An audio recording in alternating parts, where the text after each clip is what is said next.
Hello everyone and welcome back to the Common Sense Crypto channel. As with you always, this is Rich doing another video today on XRP. So I hope you're all having a wonderful day today wherever you are in this great world. We're gonna talk about XRP. But I gotta start with this from Lehman Baird over there at Hedera. You gotta hear what he says about DREC. The problem is they're not interoperable. And the problem is we didn't have this trusted third-party organization that's not just one blockchain, it's not just one person, it is this collaboration across the industry until now. And that's what the DREC Alliance is. And there is no competing DREC Alliance because anyone with any sense would say, I don't want to compete, I want to come make the standard better. The world doesn't need two standards, it needs one standard that's better. And so we've ended up with this standard becoming very good. It is post-quantum. Quantum computers can't break it. It pings the person you're talking to every day, your helpers every day, to see if they still have your secret. It is designed to do key ratcheting and all sorts of cool things for security. It is designed across the board to be easy. And now we have the ability to have this library, and it automatically creates wrappers in dozens of languages. And we are doing everything we can to make it easy for people to implement and to talk to each other. I really like the idea of DREC because it's bringing Hedera together with Ripple, together with Cardano, together with DEG and Casper and Algo and so on. And the world's top crypto networks are now uniting on a post-quantum, mobile-ready global standard for key recovery. If somebody loses their keys, they don't lose their crypto with DREC. And I just had to mention that and give you an update coming from Lehman Baird. But I am a huge fan of where this is going. I think we're going to see Ripple and Hedera working side by side in other ways as well as time pushes on. SEC announces tour of major U.S. cities to meet crypto founders and solve their issues. With clarity now on XRP, the road ahead looks wide open. The reason I like the idea of the SEC going around to all these major U.S. cities to meet crypto founders is because the crypto founders are helping push clarity now. It's like, hey, we have a say in where clarity goes from here. And the reason that I like them talking to crypto founders is because they'll keep retail involved in crypto as well. But this is huge compared to what we had when Gary Gensler was at the SEC. This comes from Chad Steingraber. Tether will be repositioned as a U.S.-based asset. I don't think so. I'm not buying it. So Bo Hines is now thrilled to join Tether.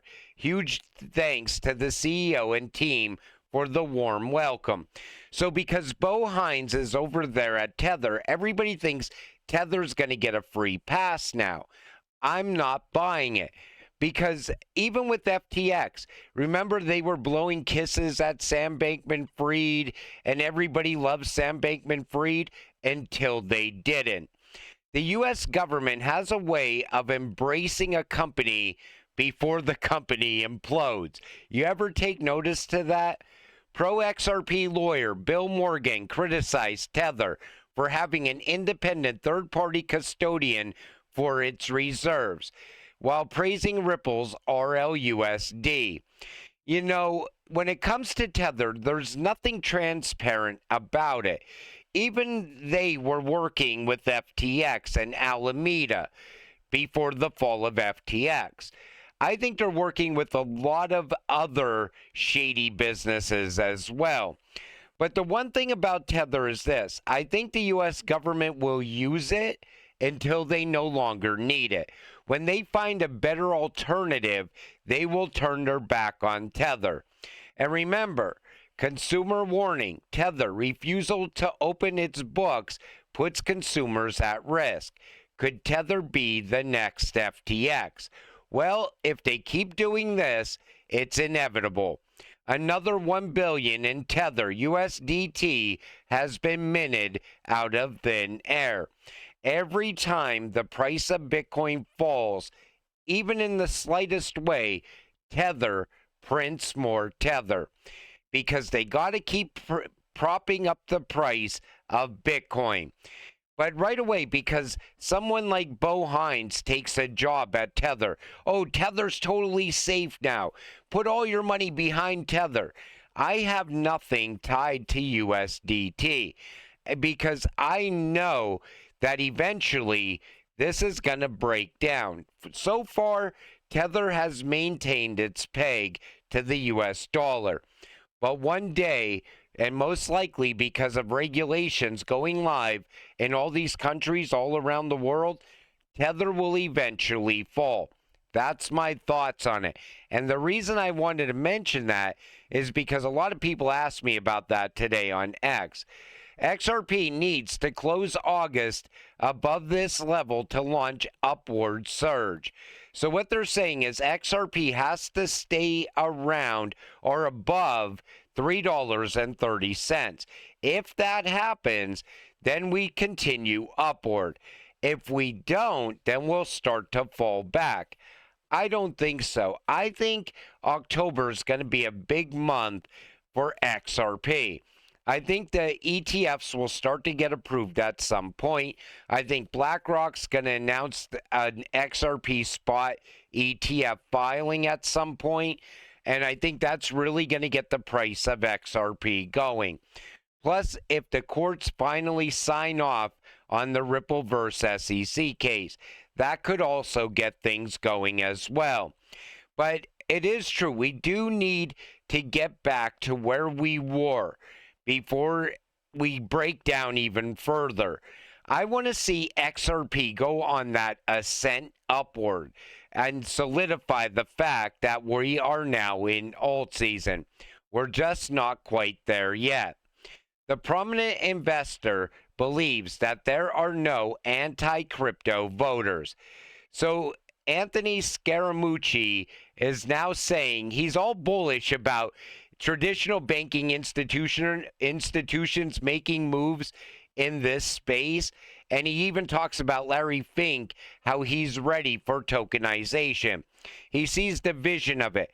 I think that the traditional banks are probably going to take regulatory guidance from places like the Fed or the SEC before they move forward. I think what's holding back all these institutions is the fact that regulations aren't in place yet. Once they're in place, that's going to be it. Everybody's going to want to enter this space all at once.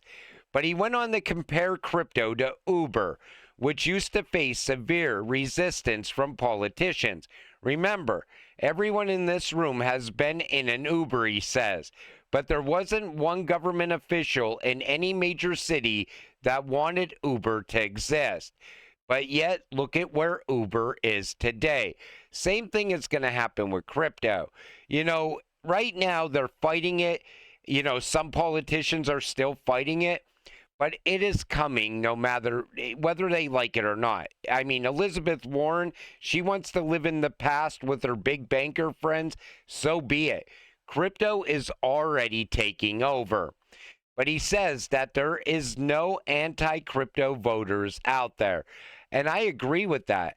You know, crypto is what really won this election back in November. I think crypto is also going to be what wins the primaries in 2026.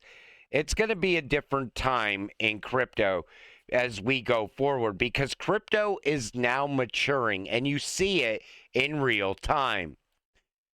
What is Chainlink? Explained simply.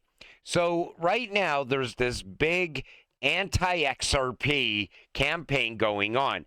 Everybody's pushing this Chainlink narrative. Chainlink's the future, XRP is the past. And it's all nonsense. Link will never be what XRP is.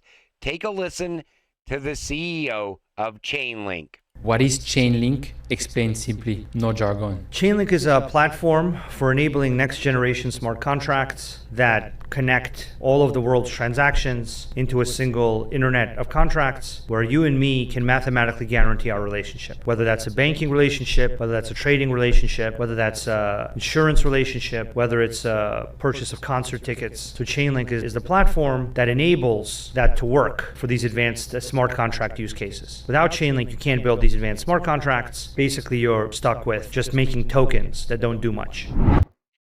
So I didn't hear him say that it's used for transactions. I didn't hear him say that it provides on-demand liquidity and settlement. Chainlink cannot do what XRP does. Now, I still think Chainlink is great. I think for what Chainlink is, but it's no XRP. When the World Bank, IMF, BIS were interested in XRP, actually, they are part of the creation of Ripple. Chainlink did not even exist. The foundation of the new financial system was decided many years ago. Don't be fooled by stupid people who are paid to promote Chainlink. I don't know if these people are paid to promote Chainlink. I don't know what's going on here, but Ripple was chosen from day one by the World Bank, the IMF, the BIS, the World Economic Forum, and so on. Brad was having sit-downs with the biggest people in the world before Chainlink even existed. Ripple was laying the rails all around the world for XRP to run on before Chainlink even existed. And Link, in my opinion, is way too dependent on Swift succeeding. I don't see Swift succeeding in any way. I think Ripple is eventually going to replace Swift, and I think Ripple is what's going to save Link at the end of the day. This comes from Bill Morgan. So you see, Ripple and Chainlink, RLUSD, has adopted the Chainlink standard for verifiable data to fuel DeFi adoption with real-time, secure pricing data. And Bill Morgan says, but yes, Link is being utilized for what it is intended to do, which is not liquidity. There's people out there right now pushing this narrative that Link is handling all the transactions inside of Swift. Link is also now miraculously a liquidity provider. It's all bought and paid for nonsense. I'm telling you now, RLUSD needs a bridge. XRP will be the bridge. The digital dollar, the digital pound, the digital euro, they're all gonna need a bridge. XRP is that bridge. You want to sell your XRP and go all in on Chainlink? So be it. I guarantee you now, XRP will still be here when Link is gone, unless Ripple saves Link in the end. Because Swift is not going to be around in 3 to 5 years. I don't even give Swift a 24-month period once Ripple starts gaining momentum, more momentum. Once the banks come out of the testing phase on the XRP ledger, that's going to be the countdown to Ripple taking over Swift. And it's going to happen very fast when it happens. But you could see it all coming together now. The FUD that these people are spreading, you know, as an XRP holder, there was always an XRP killer. It could be anything. If something popped up right now, oh, that's the XRP killer. People don't realize it. Ripple has been out there for over a decade, laying the rails for XRP to run on. There is no XRP killer. There is no Ripplenet replacement. Ripple holds the patents on this technology. People seem to forget that when they start talking nonsense. When you have patents in place, there is no alternative. Ripplenet and XRP is the future. They also like to put Link against QNT, which is also very laughable. Link will never do what QNT does. QNT is going to be the glue holding this entire system together. This new financial system is coming. Make sure you stay positioned accordingly. I would stick within ISO compliant cryptocurrencies. I should not say ISO compliant, but the cryptocurrencies that can be utilized within ISO 222 messages. Again, Link is not part of that as well. Link does what it does, and it's great for that. Securing data, things like that, the Oracle and all that they talk about. But it is never, ever going to be what XRP is. And until it all happens, stay patient, stay positive, and let's get rich together. With that said, I'm going to wrap up this video. I want to thank you all for watching. I appreciate all of you. I'll see you in the next one. Have a great night.